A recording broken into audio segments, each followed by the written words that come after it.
Welcome to the Upland Nation podcast. I'm Scott Linden, your host. Glad you could join me. Hope your season was a good one. We'll talk more about that. In fact, that is the basic premise for the entire podcast. Lots of other things, of course, to talk about as well. Your hunting reports and some other stuff from the weekend. I'll share a little bit of my last chukar hunt. We'll cover the poll I just did on following up with a newcomer that you took hunting. Our Handle It segment is answering a listener question on the crouching puppy.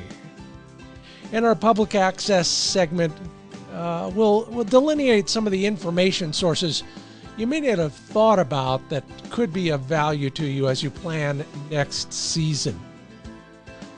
A lot of that and a bunch of listener calls summarizing their own hunting season and how it went. Some of your comments from Facebook and a whole bunch of other stuff, all on the agenda here at the Upland Nation podcast. First off, thank you, Nevada, for extending your season. We get an extra week every season, and finally this year I took advantage of it. The weather cooperated. Thank you, Mother Nature. Thank you, everybody in Gerlach, Nevada, who pitched in to bail us out once again. Between my buddy Dave and I this season, we've tallied 8 flat tires. I think that means, number one, we're having bad luck. Number two, we're going out a lot and visiting places that we haven't visited before. That was the whole goal all season. Spent the whole season on public land, hunting wild birds, places I've never been before. Got lucky this past weekend, besides the people, and thank you everyone at Bruno's for your hospitality. Beautiful weather, saw a few birds, made some friends, met some fans of the Wing Shooting USA TV show, and ended the season with probably the right way to go. You know, they talk about in like a lion, out like a lamb. Well, that's how the season went for us. We ended on kind of a softer, gentler note. Finally was located in the right place on the right slope with enough cheat grass and the right combination of rocks and sagebrush that was the right height. And sure enough, Flick locks up on a point. The caller says it's only 100 yards away, so I round that corner, and sure enough, there he is on top of a rocky outcropping on point, looking downhill. Perfect. Especially for me, because it's been the last of 4 days of hunting. I love those downhill walks when the footing is good, and it was. I swing around Flick, try to get below the birds, but before I can do that, that sentinel chukar peels off and heads to the left. Well, you'd think a right-handed hunter, that would be perfect. Well, it was almost perfect. No, it wasn't. I missed. And, of course, on the miss, what happens? All 9 of the other birds in the covey peel off to the right, beyond Flick and too low for me to take a shot at. He did good. I did not so good. We ended on that note, and it was a perfect ending because, you know, like they say in show business, leave them wanting more. Yeah, I want more. I'll get revenge next year. Your season, we're going to talk all about it. Got 4 callers lined up who will tell us how they did. I'll take a look at some of your messages from Facebook on how you did. And we'll start it off with kind of a more philosophical note. With the season closed virtually everywhere now, our Monday morning debriefs are all about the other stuff we're doing on the weekend. And so I asked the question, if dog work is your highest priority while hunting, and most of you tell me it is, tell me what you did over the weekend to take advantage of that. My good friend George Cummins said he got out on bob whites for training, no gun involved. And of course, Samson is locked up on point in the sunshine. Beautiful dog, beautiful point. He's a Weimaraner. And he is, he's all muscle, that guy. I remember when he was a little tiny bit of all muscle, and now he's all grown up. Glad you're both doing well. Kim Sonic likes the snuggles on the couch, and so does Dutch, her wire hair. Jim Nelson Shows me a pointing dog. It looks like a wire hair on the day after passing his first junior hunt test. Just a dog and room to roam with him. That's what it's all about these weekends. Emil Mansour sends a video. Let's watch it together. Okay, long shot, longer shot, dog on the edge of a duck pond making what has got to be at least 100-yard retrieve. Good dog, 8-month-old German short-haired pointer. Delgia, your Labrador, beautiful Labrador, has a ribbon around his neck. I'm sure that's a good thing. Congratulations to you both. David Katowski had one more shot at public land. This is probably a few days back. Picked up a ringneck on public land in Colorado with his short hair. That's nice. And Stan Elmore, man, that is a great shot.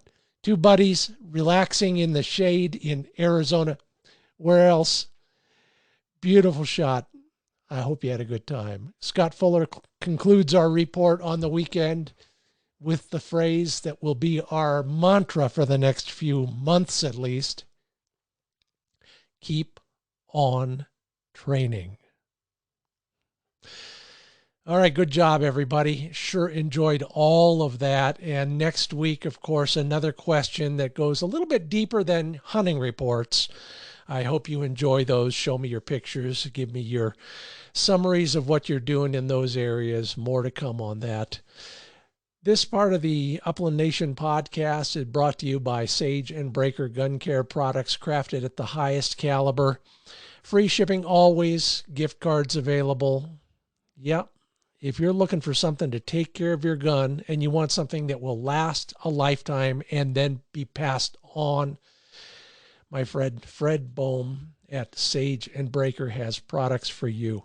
Take a look at sageandbreaker.com.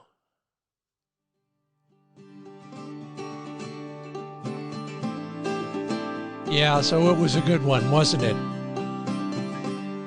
The ultimate in social distancing, going hunting. Can't wait to hear from all of you. Callers waiting right now on the line. Brian and Bill, hang loose because first from our social media, Michael Gallo. I think I said that right. Michael says it was a great season. Went to Maine for the first time with some friends and my brother on another trip to chase grouse. Man, I wish I could say that. Got a day in the field with one of my daughters. My dog is really coming into his own. So much fun. Grouse, woodcock, a goose, some ducks, and some state release pheasants. And now, on to the rabbits. Michael, I don't know how I could top that. Anybody else out there had that many species and that many great companions in the field? Good job, and can't wait to hear more next season from you as well. So keep up the good work. And our first caller on the line is Brian Mccafferty. Brian, where are you these days? I am in Amarillo, Texas. Oh, let's see. That was a Gary P. Nunn song. You probably know it. Well, that and George Strait. Okay, that's right. Yeah, he's got one too. Now, most people have never heard of Gary P. Nunn, but they have heard of George. That's for sure. Absolutely. I want to be home with the armadillos. All right. So, how did your season go this year, Brian? Well, we will go to the end of February, but the season around here was spotty. The birds were spotty. We're in a really tough drought right now, and a lot of the usual places that we would go, the bird numbers just weren't there. We went out and kind of did some road calls and things like that in the beginning of the summer, and it looked like we were going to have birds, but they just did not make it. So my season ended up, we traveled a lot to find birds, and from Kansas to southwestern Kansas anyway, to Arizona, New Mexico, South Texas, but the birds in the Texas Panhandle just did not produce this year. So it was a tough year. Well, it sounds like it, and you attribute that mainly to the dry conditions because down there, of course, everybody says rain grows quail. It doesn't sound like you got enough. No, that's exactly right. We're on forecast to have pretty much what we had in 2010 and 2011, which was one of our toughest years for the Texas Panhandle. And if things don't change pretty quick, next year is going to be the exact same thing. So it was really tough. But I still had an awesome year. I tell people all the time I have dogs will travel, and this year the Gamble's quail in Arizona were phenomenal. And I had a really good friend that is a Mearns quail guide down in the Sonoyta area. He's out of Tucson. And he told me, he says, if you don't get down here and hunt Gamble's quail, you're going to miss out. So I've made a couple of different trips down to the Tucson area and got into a lot of Gamble's quail this year, and that was phenomenal. And that's probably been the highlight of the year. I took a guest with me who is a new hunter. He's a landowner here in Texas. He's only 21 years old, but he's a big producer. Like I said, his land didn't have any quail this year, but I took him with me. He got his first Gamble's quail over the point of one of my wire hairs, and so that was probably the highlight of the year was Arizona for me. Okay, so was it the dog work or was it that guy getting his first bird? I'm just I cannot believe it. It's like I wrote your script. Well, yeah, this young man, he is one of the finest young men I have been around. Like I said, he's 21 years old. He's newly married. He's a landowner. Last year, I got him his first blue quail, and he was so excited. Um, he's gotten into bird dogs. He's running Weimaraners, and he's just a joy to be around. So anytime I go do something, I holler at him to see if he can go. And when I called him up to go to Arizona, I told him, I said, like, look, it's going to be a long drive. We're going to hunt 2 days. We're going to turn around and we're going to drive home. I said, but it's going to be worth it. So he's like, I'm in. And getting a new person introduced into the quail hunting world and getting them in on their very first species, that's the most exciting part for me. He loved every minute of it. He's got some physical limitations, but he never complains. When we're cleaning birds, he's right there in the middle of it. He's just one of those guys you want to be around all the time. Great attitude. Well, there you go. If you needed motivation for bringing a newcomer along, I don't think you could do better than Brian's success story there. Brian, I'm intrigued though also by your travels. Number one, when you were in Tucson, did you stop at the East End? Back in the day, you could get a pitcher of Michelob for $2. No, I'm extremely lucky that the gentleman that I hunt with is Brett Browning, and of course he's a Mearns quail guide, and of course the Mearns quail this year was terrible. Yeah. That part of the country. So most of his clients, whether it be due to bird population or it be to the COVID, most of his clients either canceled out on him. Yeah. But the desert quail were phenomenal. And when he called me up and said, "You've got to get down here," I just jumped on it. And so we stay in Tucson with him. I'm very lucky that we can yeah, he's a guide, but he's also a very good friend. And so we stayed with him there. And north of Tucson this year was just phenomenal with Gamble's quail. They are the unsung hero of the quail world. When everything else fails, I think a lot of people can, I don't mean to sound condescending, but they can resort to those gambles, Quail, and have, resurrect a day or a season. And they're great birds, and they handle well for most pointing dogs too. I had Flick out on Gamble's Quail in New Mexico when he was 6 months old, and they were still cooperative. What do you find, of all those places you visited? It's obvious that's the one that probably is going to be indelibly etched in your memory. But what about the biggest surprise in all your travels, and maybe not just this past season, but all your seasons? What has been the most surprising thing that we should know about travel like that? Well, most generally, if I go to Arizona, it's for Mern's quail, Yeah. and I normally take the southern route, which is through Ruidoso and down through the White Sands Missile Range and across the desert and I-10 into Tucson. But because we were hunting north of Tucson, uh, I decided to take I-40 and turn off at Grants, New Mexico. And it was some of the most beautiful country from Grants, New Mexico, all the way down to Tucson. Uh, um, you're on the north side of the Gila Mountains, and when you get into Arizona, you are in some of the most beautiful country, all the way down to Tucson. And I really believe, as far as sightseeing, I had never seen that country before, but it made me want to pack up and move that direction. It was absolutely just breathtaking. Well, I haven't been out that way. We spent most of our time south of Tucson when I was living down there, and I was just a dumb college kid. But describe that area to me. I think I have a feeling, but you can probably describe it way better.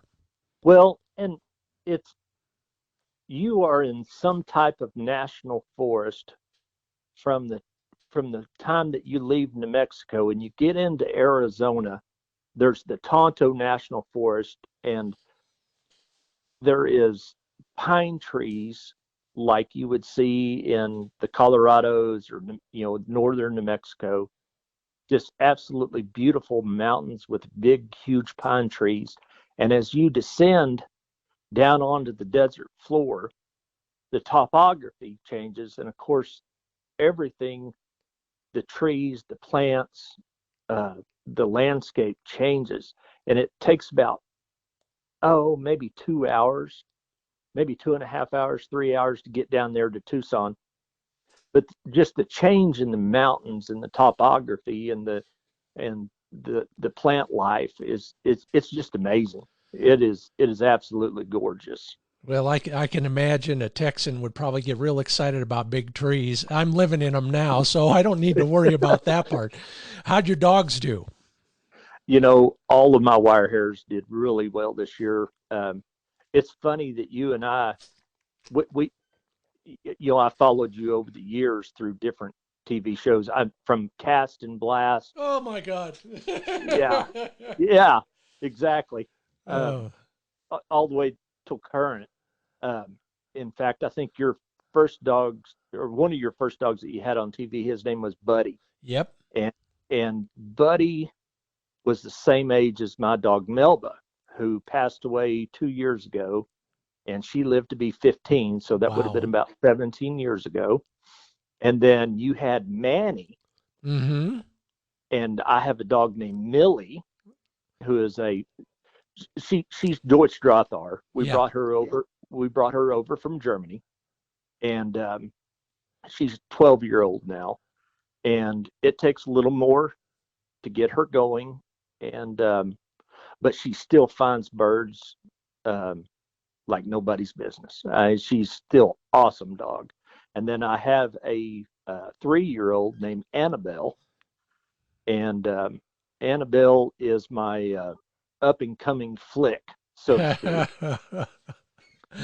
And, but all three of my dogs did really well this year. I'll have to give a shout out. This is the first year that I've ever used a chondroitin or a glucosamine, but I put Millie on Flex Enhance this Oh, year. good. Yeah. Well, I'll tell Joe Exum that. Uh, it did wonders. It literally did wonders for her coming out of the kennel the next day. Coming out of the box the next day, she was ready to go. So that's made a huge difference for her. But all three dogs have done really well. Millie, we were up in southwestern Kansas, and I pulled a shot on a rooster that was probably too far out, but I probably should not have taken the shot. But the birds were so scarce this year up there that when you did run across one, it was hard not to throw lead. So I pulled the shot and knocked the bird down, and I seen it had its legs as it was falling to the ground. And I took Millie up there, and we hunted for dead. We hunted for dead. We hunted for dead, and she started moving out. And I thought, well, trust the dog's nose. And from where I shot that bird down, it was 100 to 125 yards from where we actually were, where she retrieved the bird from. So the nose, the bird finding ability, the tracking ability, even though she's a 12-year-old dog, she still got it. And Yeah. that's probably my best memory from the year. Oh, I can imagine. And I know exactly the feeling you have when that works like that. It's happened periodically with all of my dogs, and I'm flattered that you followed me since way back in the Cast and Blast days. You know, I found Cast and Blast on Amazon Prime, everybody. If you want to watch that someday, all you got to do is go to Amazon Prime, which is kind of fun. But you like the girl dogs. Oh, absolutely. My females are my best friends. Yeah. They're just easier for me. Of course, I train my own dogs, and I don't know, we just seem to click. Now, my wife, on the other hand, which is oddly enough, I believe your wife also has corgis. Oh my God. Are we brothers from another mother or what? It's so weird that you and I. I'm also a musician, and my wife has corgis. I have wire hammers. My other passion is fly fishing. So yeah, evidently, somewhere down the road, you and I have crossed paths. Okay, everybody, this is not a setup. Nobody knew this. We did not rehearse this. This is, but you know, well, here's one of the highlights of my season, and it's been true every year, but the last couple seasons in particular, Brian, is no matter where you go, if you're walking a dog down the hallway in the hotel, or somebody sees a dog box, or they see you wearing Blaze Orange at the gas station or whatever, it's only about 3 questions into the discussion before you figure out that you have more in common than not. Oh, absolutely. Even this year up in Hugoton, Kansas, we were staying at a motel, and there was a gentleman that had a bird dogs and fly fishing sticker from Facebook on the back of his pickup. Mm-hmm. And I walked up to him, and I'm like, "Are you a member?" And he's like, "Oh yeah." So him and I got to talking, and it was just amazing how somebody you had never met before can sit down and just enjoy one another's company and have so much in common. You know, if diplomacy started with bird dogs and fly rods, we'd have eternal world peace. You think we could get Washington to get some bird dogs and fly fishing stickers on their limos? I'd love to see that. And then in Moscow and Tehran and everywhere else. Absolutely. Well, listen, man, we got to do this again, but next time we do it, we're doing it live and in person over Lone Star or what's that, Shiner Bach. I will drink a Shiner Bach, absolutely. I prefer bourbon, but I would drink a Shiner Bach, absolutely. Okay, good enough then. From the Lone Star State, Brian Mccafferty, it sounds like you had all in all, you had a spectacular season. Congratulations. Thank you, Scott. Good to talk to you. Same here. Bye-bye. Bye-bye. Man, and he is not alone, I'll tell you. It's been like that the whole season for me. Just last weekend in the hotel room hall in the hotel, somebody said, "Hey, Scott," and I looked around and nobody I knew. They knew me, and we had a great discussion. Thank you, by the way, for that tip. It was almost worth the drive. Speaking of flat tires. I don't know about you, but here's how my season went. I like I said, all new places, all wild birds. Um, Everybody else who went there before, after, or during my visits was doing great. I mean, I saw lots of pictures. I saw lots of birds on the tailgate and shared a lot of good times with folks at the end of the day. But for some reason, I was reminded of an interview I did with Pat McManus, the comic writer who used to have the back page on Outdoor Life magazine. I asked him one day, I said, "Pat, what's your best advice for somebody who wants to catch more fish?" And he said, "Do not go where I go." And sure enough, that's how it worked for me. But I don't mind, it was still an incredible season. I'm beyond all that. I don't want to lord it over anybody, but for me, it's all about that other stuff. And if I get a few shots, then life is good again.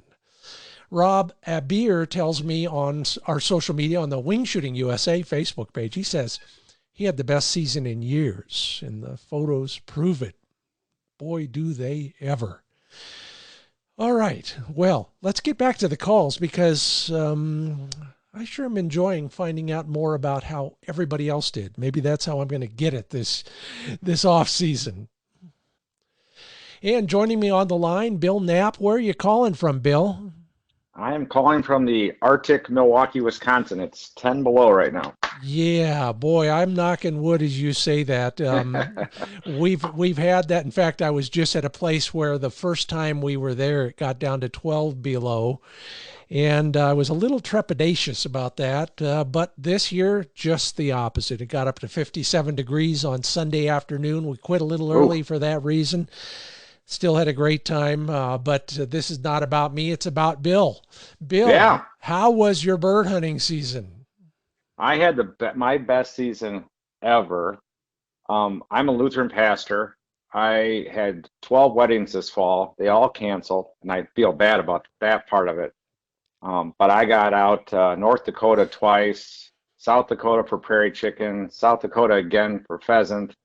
I went up to Minnesota and shot my first rough grouse and a couple limits of woodcock. So it was awesome. And I have a 2-year-old GSP named Ivan. So it was all those birds. I got some Huns. It was the first birds I've ever shot over this dog. So it was fun. Oh, it sounds like it in so many respects. You think the dog thought it was his best season ever? He did. He would not stop. And I actually did learn a little bit because when I was doing the North Dakota, South Dakota, I ran him about almost 7 solid days, not all day. But when we got back from that trip, he got some pancreatitis. So Ooh. I kind of learned a good lesson on not pushing him too hard. Well, did your veterinarian think it was because he had worked so many days in a row? Usually you hear pancreatitis and then you hear, well, he ate something out of the garbage can or whatever. What did your doc say about that? Well, it was the combination of him working so hard, and then when he got home, he ate the cat's food. And so Scott, you're right on. Wow. You could be a vet. Oh no, please! I can't even give blood. but he recovered pretty fast, and he hasn't had a problem since. But he just had a great year. I mean, and I think the hardest thing is to kind of stop. And we usually do some preserve hunts, but the snow's so high and it's so cold that he's bored to death right now. Yeah, I know the feeling. I'm looking at mine coming off the end of the season, and I gave him 2 days off. He lasted a day and a half. He was chomping at the bit, so we had a run today. But how do you keep a dog like that fueled up? I mean, what did you do at the end of every day or during the day to keep a dog, especially that 7-day in a row version? And we'll compare notes on that because I've had some real discoveries this season. Well, I bought some of the bars that you sell. Oh, yeah. I apologize for not to say the name right off the top of my head, but so that was really helpful. I did float all his food. I brought some soft dog food to kind of mix in there. Yeah. By the end of the 7th day, he had stopped eating as much as he did the first few days. So I noticed that I was really having to take the time to feed him. I mean, it was really hard to get him to eat. I think he's just so tired. Yeah. But yeah, but the bars did help. I mean, especially midday, just to get something in him. It was hot when we were there. I mean, a lot of times we'd stop in North Dakota by 11, just because of the heat. So, but he would run sometimes 15 miles, 20 miles. Yeah. So it was just, but I think that just really making sure I had plenty of those type of things helped. And I use that Flotiflora too. Oh, good. That helped because he was getting, loose in the bottom. Yeah. So I was trying to make sure that he wasn't losing too much fluids. And I think I got that idea from you too. Well, I'm glad to have helped, and thank you for your business on those bars. Unfortunately, everybody, the importer of those bars, the guy who supplies me so I can supply you, getting out of the business. So, long story. Find something else. Won't bore you, but I'll share you here. Let me share you with this one. The bars, those Crunch Pemmican energy, I call them dog energy bars. What they're all about is low volume, so you're not filling up your dog and risking stomach twists, but high fat, because a dog metabolizes fat into energy faster than protein or carbohydrates, unlike us. I started digging around and learned that egg yolks are virtually all fat. So the question becomes, how do you carry those around, in your cupped hand while you're hunting and give them to your, number one, the dogs love them. Number two, if you want to use them like the bar during the hunt, you can buy these little squeeze pouches. I found them that most people use them for dispensing baby food and things like that to kids. You can refill them at the fat end and then close it down. Fill them with egg yolks, and a couple of egg yolks in the course of a day, just doled out over the course of a hunt. It was like a different dog. I'd give him a little bit of that, and he would just run and run. We had we hunted 4 days over the closing weekend in Nevada. Flick did 80 miles in 4 days. Wow. And he was still hightailing it on the last day. So there's one for you, egg yolks. Okay. All right. So in all of that, I don't know if you could narrow it down, but being a Lutheran pastor, you probably have to look on the bright side.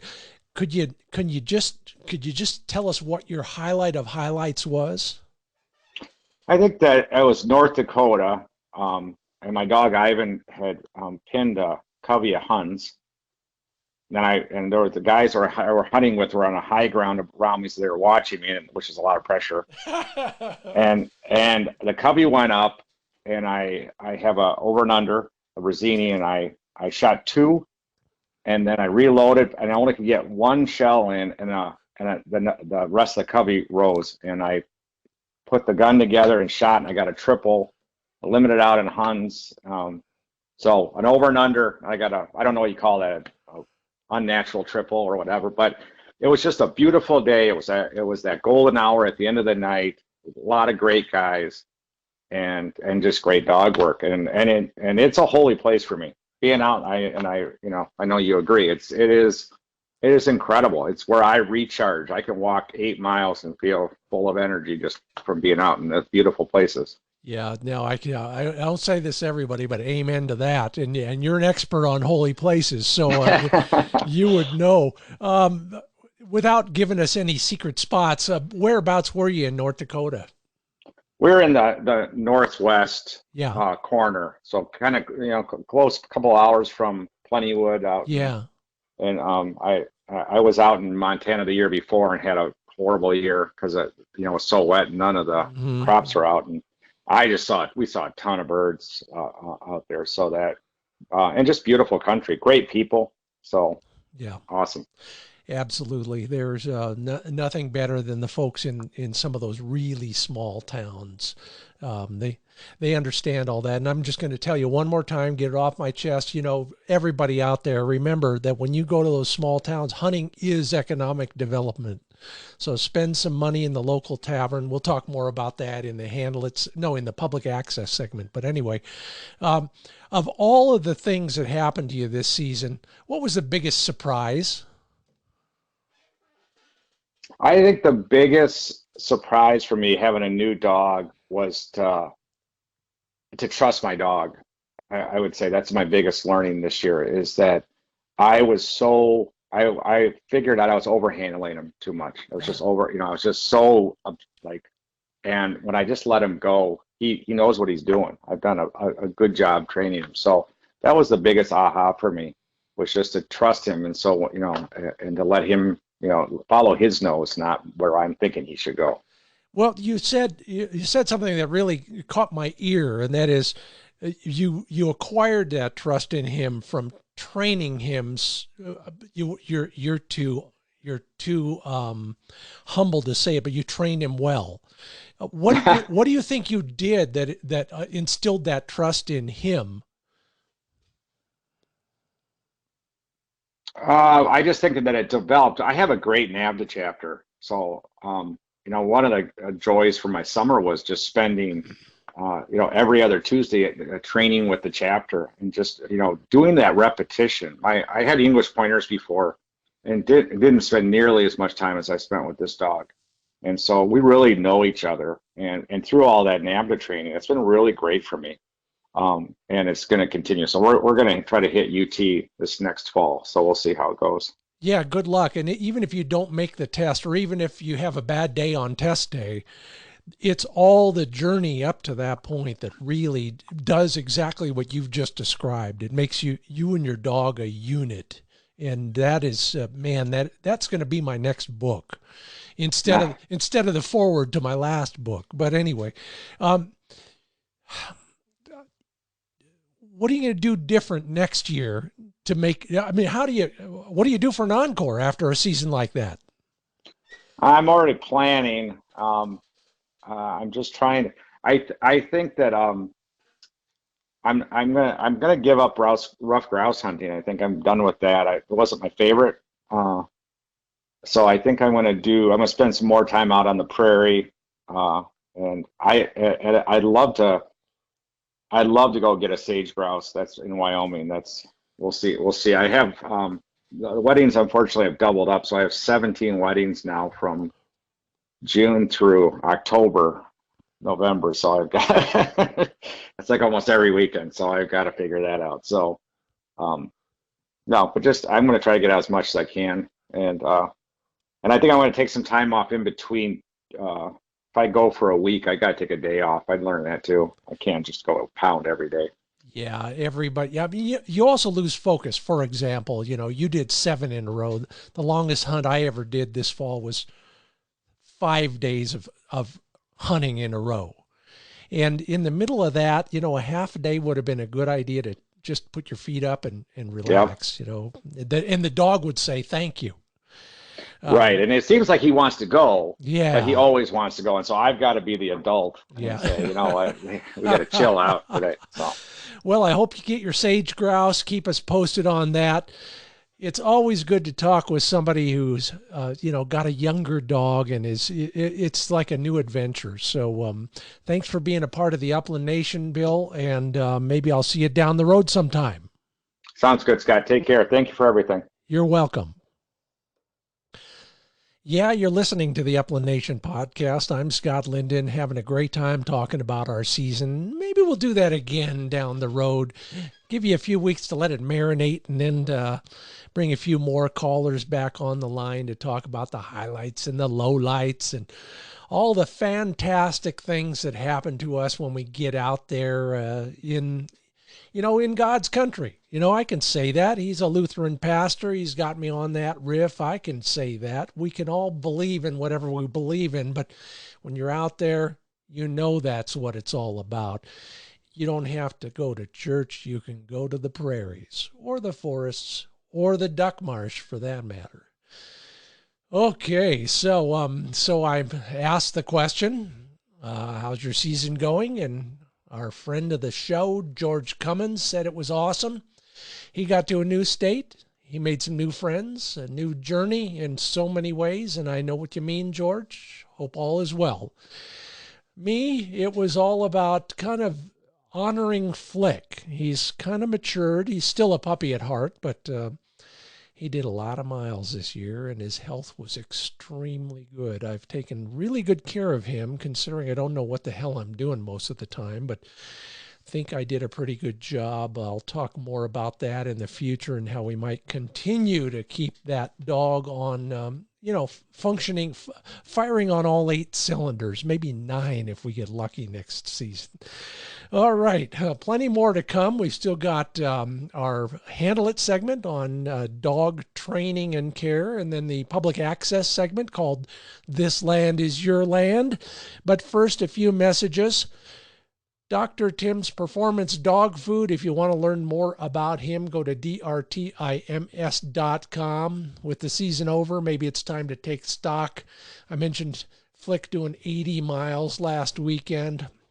His feet performed admirably, as did his muscles, his ligaments, his bones, his coat, and every other aspect of dogginess that Flick has. And the reason is nutrition. Yeah, genetics have a lot to do with it. Conditioning has a lot to do with it. When the rubber meets the road, it's all about what you put in the fuel tank. And I'm a believer, drtims.com. He's got multiple formulations, all designed and formulated by a dog sled racer. That's Dr. Tim. And his friends at the Iditarod have won the race several times using Dr. Tim's Performance Dog Food. Remember, there's a 30% discount on your first order. Just use the code UplandNation. drtims.com. Learn more there. And once you've ordered your dog food, remember, they'll deliver it to your door at no extra charge. All right. I could use your help. If you will, please. Go to uplandnationdeals.com. I'm trying to help you as well make pro-level gear available at entry-level prices. Yeah, it's slightly used, but to you it's new and it's still in good shape, and you have 3 days to decide whether you like it or not, whether it was as advertised, and you can send it back or you can keep it. Then we charge you, and then we send the rest to the guy who sold it to you. We're brokers. uplandnationdeals.com. Ask your spouse. It's Poshmark for guys like us, from outerwear to e-collars and everything in between. Learn all about it and what you might get and what you might give to somebody, a fellow hunter, just like we've been talking about, who needs it. Learn all about it at uplandnationdeals.com.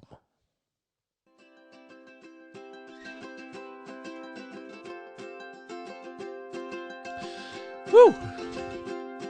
I'm stoked. I'm ready to go again. I wish we could get to Texas for some of that hunting. They still got another week or two, Brian says. Lucky guys.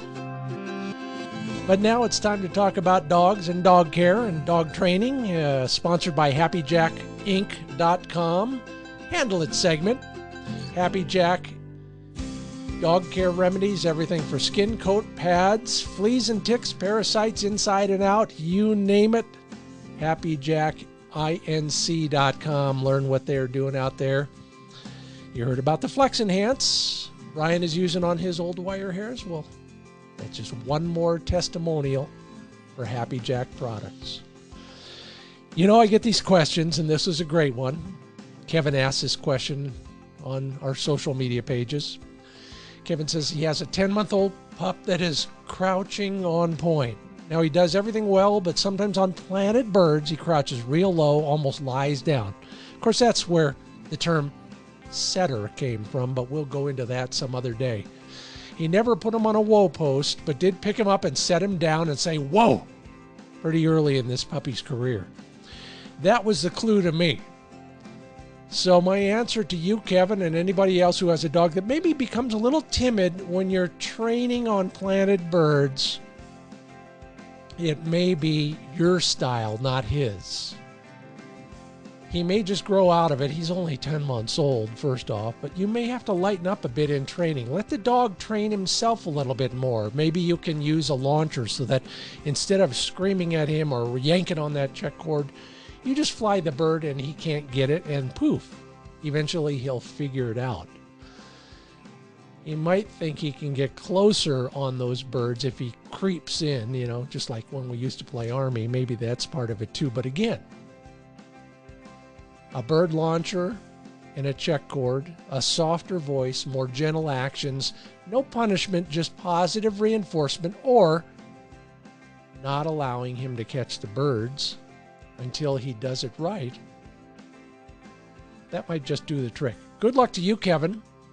Try some of those things and report back. Look forward to hearing from you.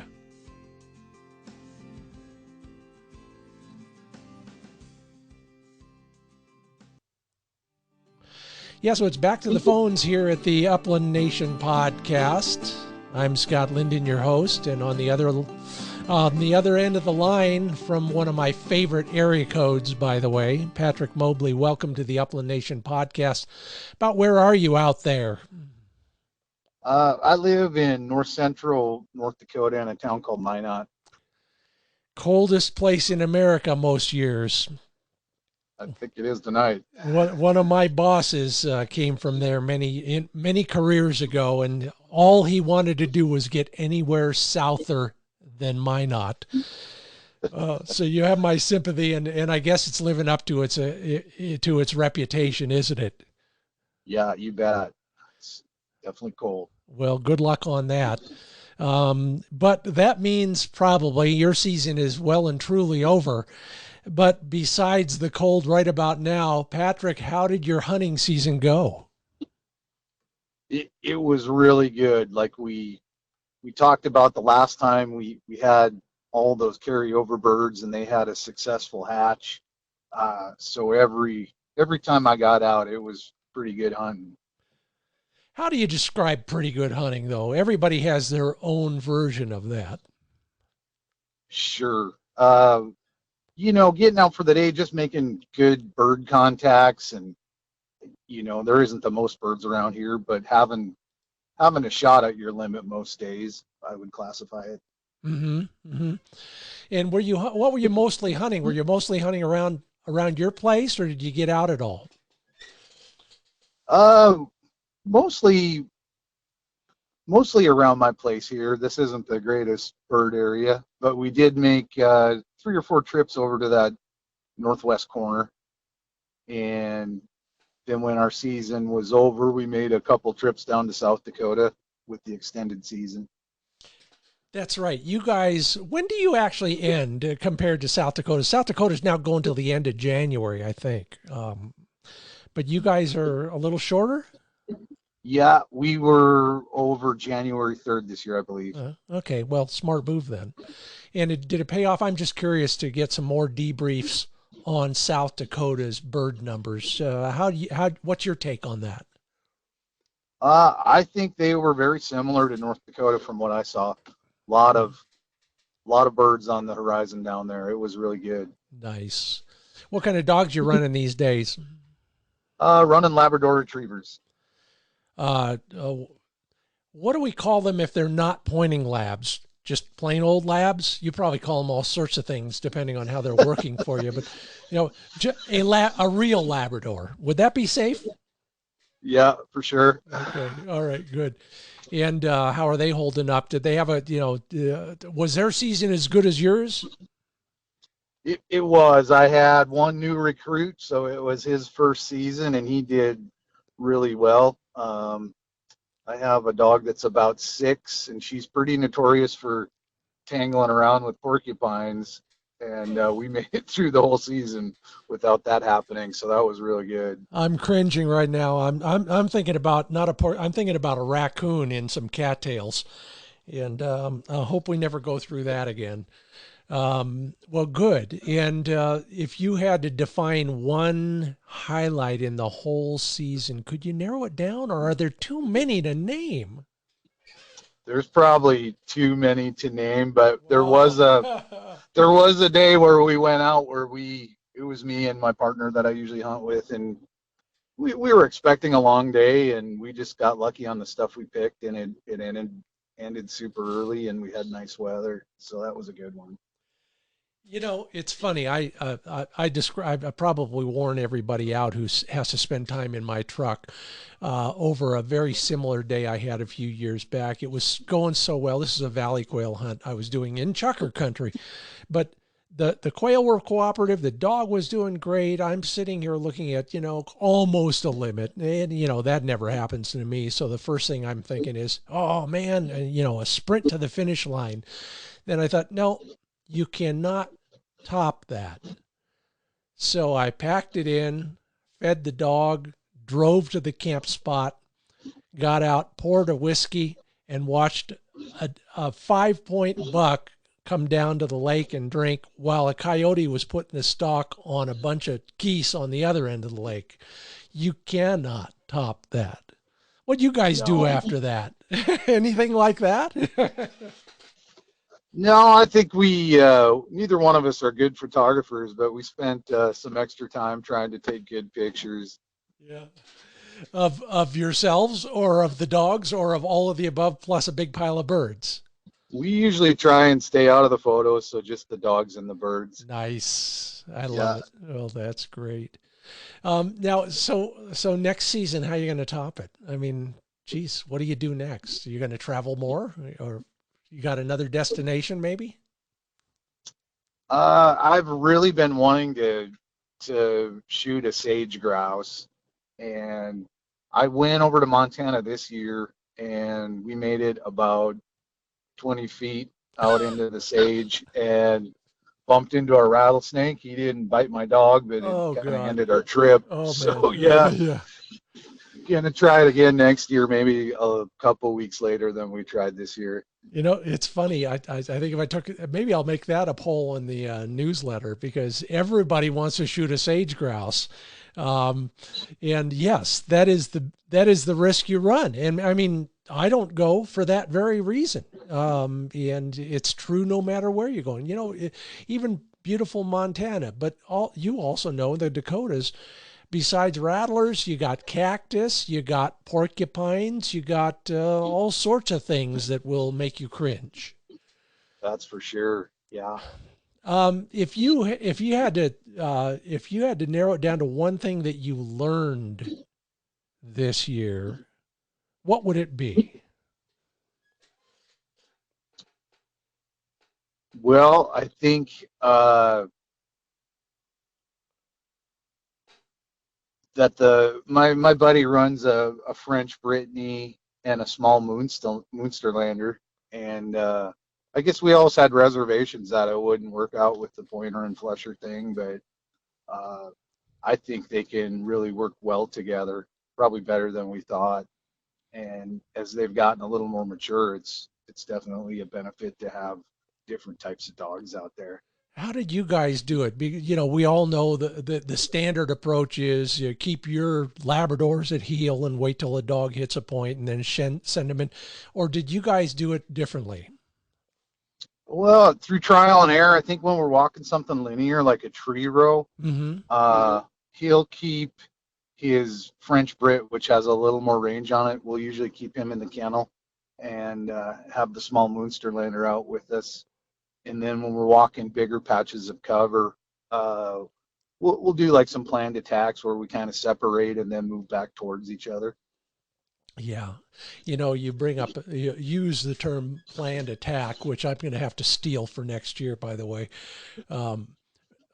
I found myself laying out more strategy this season than I've done in a long time. Maybe because the birds for me, just personally for me, were fewer and farther between. But I did enjoy the heck out of, laying plans like that. Do you do that a lot with your buddies, or is that something that's, an epiphany to you as well? With my main partner, it seems like we're a little more cognizant of coming up with a game plan and which way we're gonna walk stuff. Other times when I've got occasional guests here, we just kind of play it by ear a Yeah. little bit more. Yeah. Yeah, sometimes the best laid plans of mice and bird hunters still go sideways on you. That's for sure. Right. Well, I'm jealous. I haven't been up in that country in a long time. Like I said, I remember Lou Holtz. Remember that football coach? He was a legendary coach.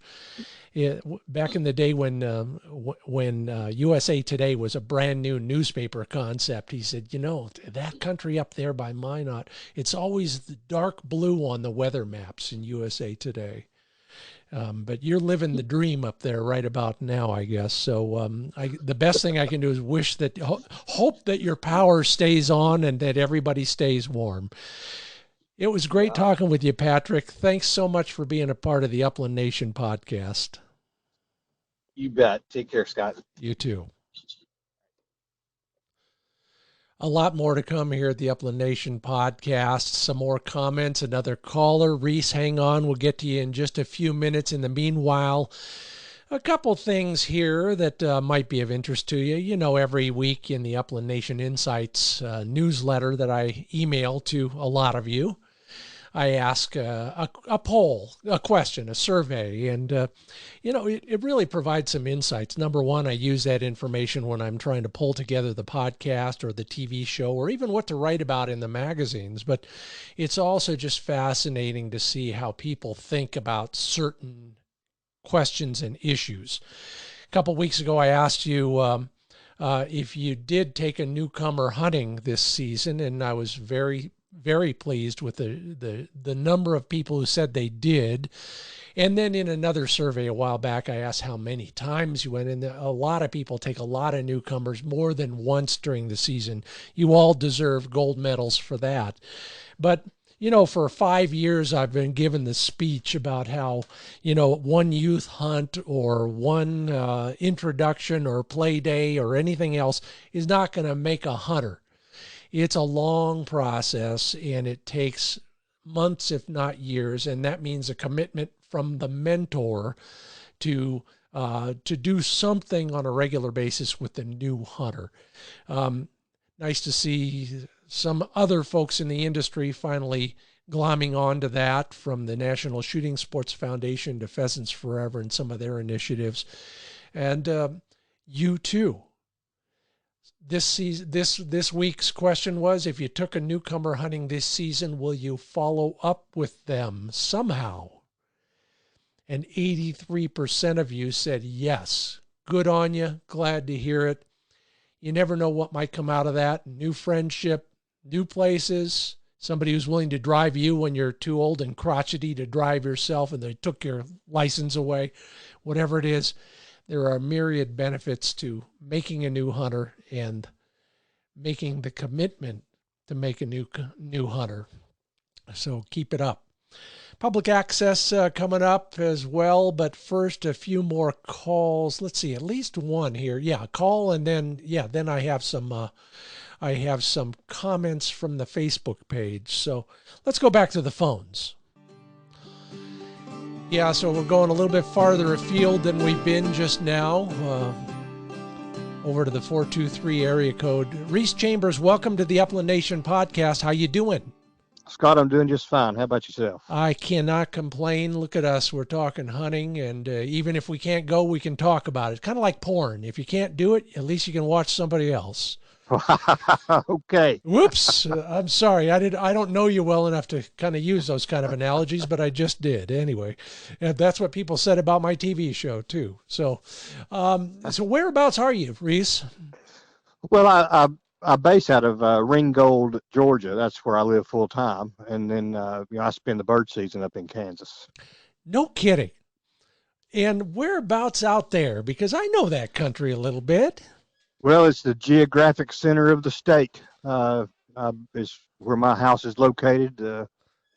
So literally 5 miles from the geographic center of Kansas is where I stay for the 3 months of the bird season. Oh, well, you're one lucky SOB, and I'm jealous, of course. But if you're spending that much time in Kansas, you probably got some great Kansas stories. Tell me how your season went. Well, it went great. And, in order to do that, Scott, first thing you have to do is buy a house in Kansas. So, Yeah, well, it's better than buying one in like LA. Oh, that's exactly right. We had a fantastic season this year. The weather was great for the most part. Hardly any Kansas winter. Of course, they're having a lot right now, but those 3 months were just great. The wind was reasonable, and some days were 60 degrees. The bugs were still out. Pheasants were finding protein out there in the short grass. So it was good. But being a quail hunter, I didn't do a lot of pheasant hunting, but we had a great quail season. When you say a great quail season in Kansas, I mean, describe, and I don't mean just the numbers, but tell me what defines a great quail season for you.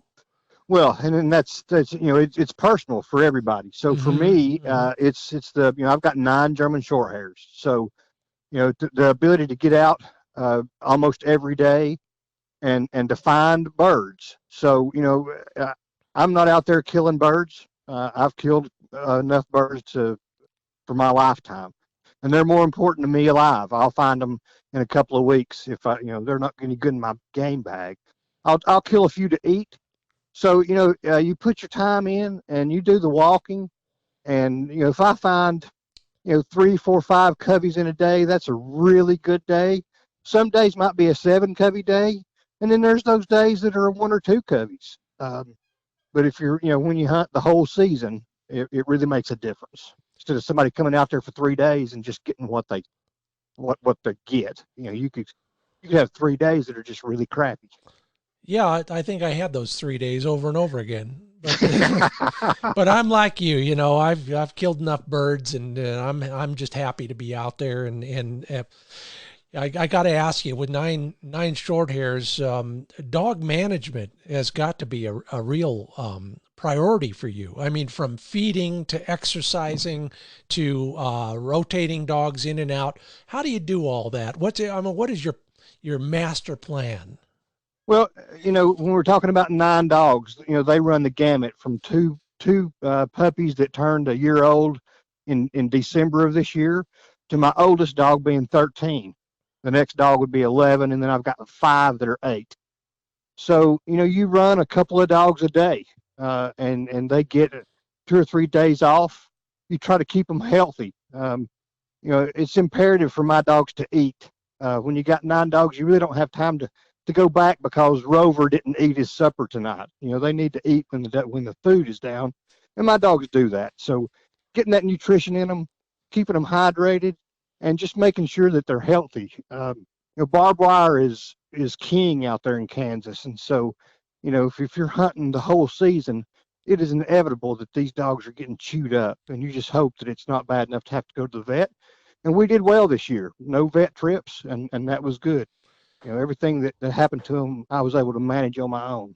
I just got to echo that. It's been a great season for me in that regard too, and I make it a big deal about pad management, but it's all those other things as well. I joked about it on Sunday night as we were packing up.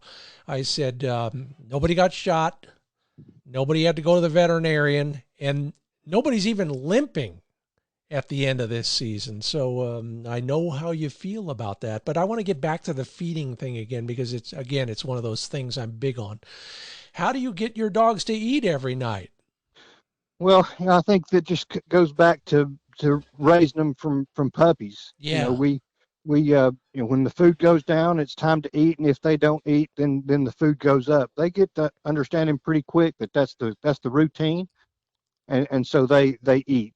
I am not opposed to opening up a can of mackerel and maybe spreading the love, just anything to get that dog to eat that might not want to. But I'm lucky in the the fact that I don't have that finicky dog. So Yeah, that's great. I've used all sorts of things over the years. Back in the day, the field trialers would all put wet cat food underneath all the dry kibble.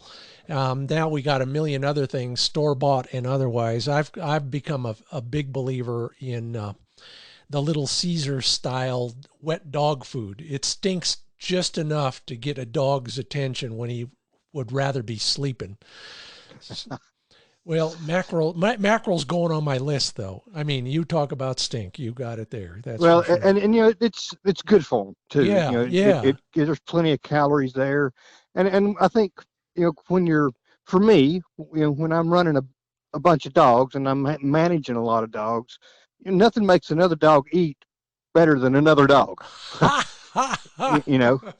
Yeah, so true. Yeah. Yeah. So we feed all at the same time, and so they just get it done. And so I had a great year in that respect. And it's not always been that way. I've had some really cut up dogs in the past. Yeah, well, we heard an almost rattlesnake story earlier, so you are lucky, and you make your own luck. So good on you. If you had to narrow it down to one thing, what's the thing you're going to be telling everybody about? Tell it to us first for this season. Well, again, I'm a quail hunter by trade, so just go hunt the quail, hunt where the quail would be. If you're out there in Kansas pheasant hunting, and I don't mean this in an unmarketable way, some days you're going to be really disappointed. I mean, the numbers aren't great, but if you're hunting quail and you put your dog down and you run the river bottoms and the edges and the wood lines, that's where quail live, and you're going to find them. So, I think that would be what I would tell everybody is, make up your mind what you're hunting today. And you're going to find a covey of quail in the grass, no doubt, But when I'm hunting pheasants, I put the 4s and the 5s in the old A grade fox, and I go walk the grass. Yeah. If I'm not hunting pheasants, I load the 8s up in that same 16 gauge A grade fox, and I walk the edges. You mentioned something that I found in all my visits to Kansas, and virtually every place I've been in Kansas. You're absolutely right. There is a very distinct difference between quail ground and pheasant ground, and you got to make the commitment to one or the other. And you mentioned, what I'll call just woody cover, if you will, whether it's an old tree line or a lot of folks will call it a plum thicket, even when it's not plum. Sure, butt brush or plum thickets, and those are things that I think we as hunters have heard year in and year out.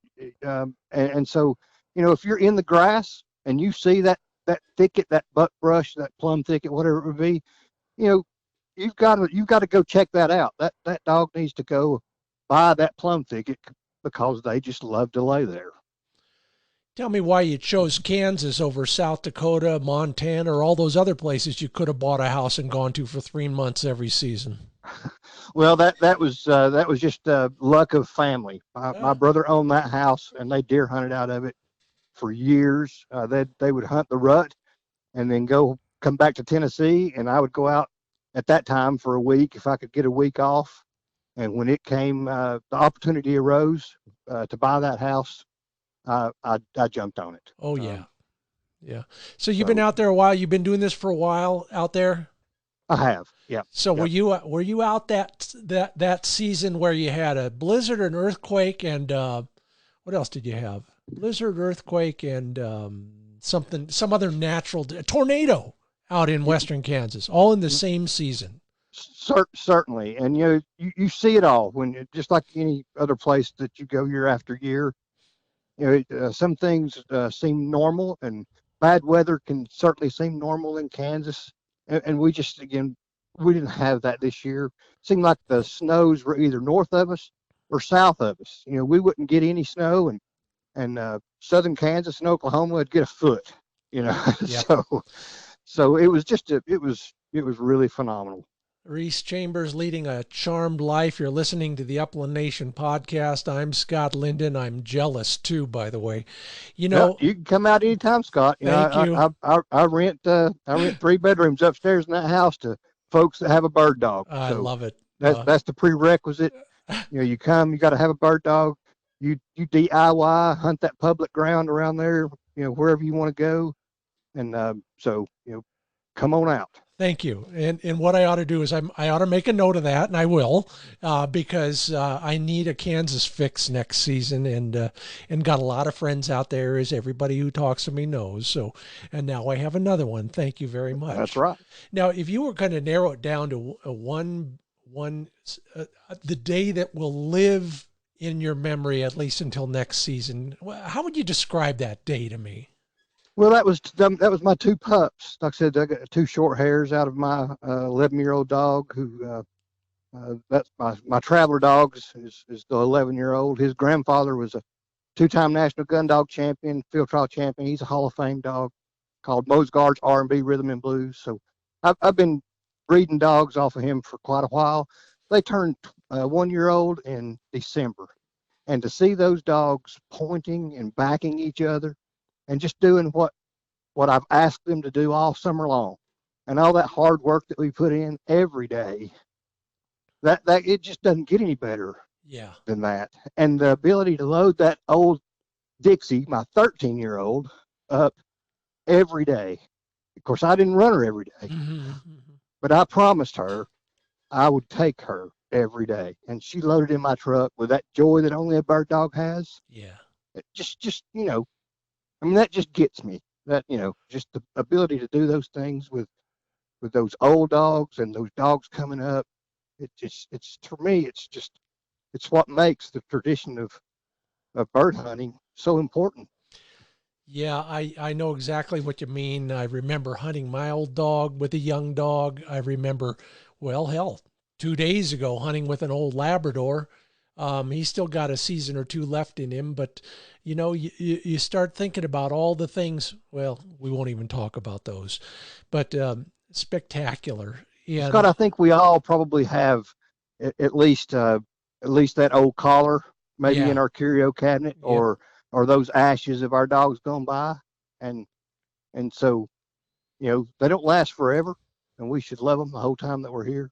Hey, we ain't going to last forever, so we better get this while we can. Well, there you go. A lesson to indelibly etch in your forebrain, if you will. You know, you sound like you've been around a few dogs in a few places. Reese, if you were to tell me that you actually learned something new this year out in this incredible season that you had, could you tell me? I mean, did you learn something new? Well, I think that I did, and it probably happened on the prairie chickens. I was lucky enough to take a nice grader over the point of those puppies. Yeah. And so I guess what I learned there was, you know, like any other bird, if when that dog goes on point and you're a ways off, and you may start seeing some birds get up, if you're able, close that ground. Yeah. Make a move to that dog, because there's almost always going to be that late bird that gets up that you get an opportunity to kill. And if I hadn't have done that, I'd have never shot that prairie chicken this year. I would have just watched these birds fly off and never got an opportunity. So it was just, you know, always close ground, you know, get some, make that space smaller. Yeah. And you know, like you said, and I was guilty of it last weekend. I got in on those birds, and I emptied my gun, and then I thought, darn. And sure enough, I didn't reload. Well, that was a lesson that I learned a long time ago. You know, always be putting one in the pipe. Yeah. I learned, but just to, you know, it just kind of rang true with this species that I haven't actually got to hunt a whole lot. I haven't seen a lot of those prairie chickens there in Kansas. Yeah. But they, you know, just go get them. You know, when that dog's on point, pick up your step, get on out there to them, You may make that 50-yard shot, but not if you don't close that 20 yards. Absolutely. Words to live by from somebody who knows of what he speaks. Reese Chambers, always great to talk with you. Appreciate your report on the season, which I am just so stoked already. I'm laying plans like everybody else is for next season. But in the meanwhile, thanks for being a part of the Upland Nation podcast. Scott, thanks for the phone call. I appreciate it. And you are welcome to, Reese. So we got a lot more to talk about. This Land is Your Land is coming up right after this word from Gunner.com. I almost said it again. Yeah, you know them for their kennels, but they're making all sorts of other good stuff, from feed bins to accessories for those kennels. Be the first to know. Get early access on exclusive offers. Get on their mailing list. Watch the videos. Take the Fit Finder quiz. And you'll learn quickly why Gunner kennels have been tested and proven to save actual dogs in actual accidents. Free shipping. Lots of new products. Take a look at Gunner.com.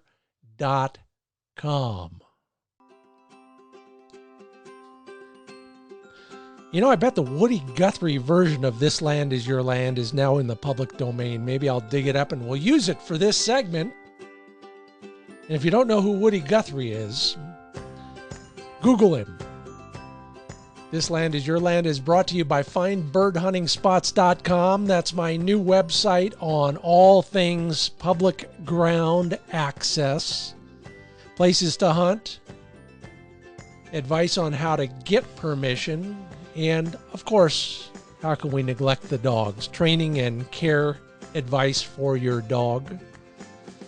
This time around, I want to share some of the notes I've made over the years about how to find good spots by pumping everybody else you run into. Of course, it's the area biologist, and if you can narrow it down to the guy who actually works in that county, all the better. Might be a public employee, might be a Pheasants Forever biologist. You never know. But those folks are a wealth of information. Timing is everything. Don't hit them up the day before the season starts. We heard that recently on one of these podcasts, in fact. So be considerate and take advantage of it. Remember, those are your tax dollars at work in large part, or your license dollars, or something like both of those. So do that. But there are other people as well. Locals. My buddy Tom spent some time in one of my favorite taverns in a small town that is basically just a crossroads. Got a great tip on a chukar hunting spot Saturday night. Buy your groceries, buy your fuel in town. I've told you before, I was filling up the tank on my pickup when the old geezer next to me said, you know, go to that place at that time and you'll find chukars going to water. He was right.